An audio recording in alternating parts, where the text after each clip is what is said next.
What is up, guys? My name is Gus. I'm the owner of Proper Prep Painters, and we're in Tanglewood right now, and we just wrapped up this project, so come take a look. So at some point, the homeowner had some old nail holes here. They put spackle on and painted over, and he got the right color paint to match the wall, but the paint that he used was a different sheen. It was probably like a satin sheen on an eggshell wall. So wherever he did the touch-ups, based off of the light reflecting differently due to the higher sheen, you could really see where the touch-ups were.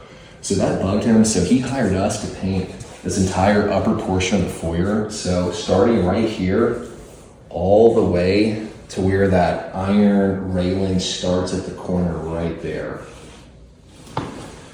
And so what we did is, using extension ladders and brushes and rollers, we cut in around all the trim and the crown molding and then rolled the walls.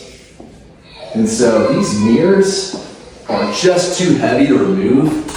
So what we did is, if we couldn't remove it, we just carefully cut around the mirrors and made sure that we didn't get any paint on the edges of the mirrors. And so it came out really nicely. And if you come down here, so you can see that, or maybe you can't tell down there, but there's a little strip at the very top that goes around this railing here. And so we painted that, and so we'd be pretty careful on ladders to get that done.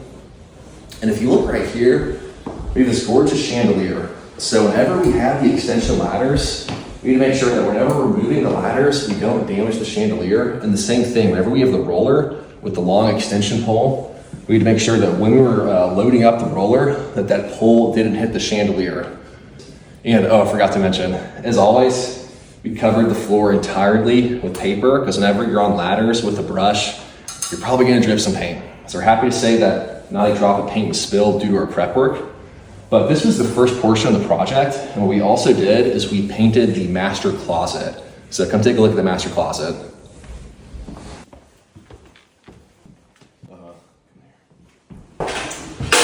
What we also did is we painted all of the trim in this master closet. So you can see all the built-in shelving. We have the drawers here on the island, like right over here. And then we have all of this wood up here. And so previously, all this paint, the old paint was oil-based paint. And so over time, that paint yellowed.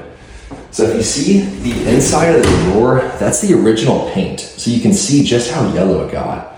And it's pretty funny, when the homeowner contacted us, he described the yellow as like smoker's yellow teeth, which I think is the perfect description. But the reason why this paint yellowed is because it's oil-based paint. And so oil-based paint, it will yellow, but sunlight will actually slow it down. But this room, there's no natural light, so the acceleration of yellowing was way faster. And so what we did is, the first step is, of course, the prep work. We covered all the floor, then we sanded everything. So all the wood that we're spraying, we really sanded it. Whenever you're sanding, it's gonna make a mess. So we actually have an air scrubber, which is a device where it's a box with a big fan and a bunch of filters. So it sucks all the dust off. So that was a huge help to minimize the dust.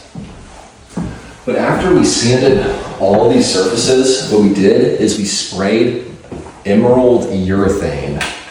So emerald urethane, it's kind of a unique product because it is water-based, but it can go over oil-based paint if you thoroughly sand it. So the sanding part is crucial for this product to work. And what we love about emerald urethane is that it's hard like oil-based paint, but it won't yellow over time. So this product, we're a big fan of it. We typically use it for doors and trim too. And we sprayed 2 coats on all this trim here. Came out really nicely. We used a satin sheen, so there's a little bit of a glow to it. And then same thing here in the master closet. The homeowners at some point changed out the light fixtures, and there were some holes in the ceiling. So what we did is we patched those holes and matched the texture, then painted it. So these ceiling repairs came out pretty dang good. I mean, almost flawless. You really can't tell where those holes used to be.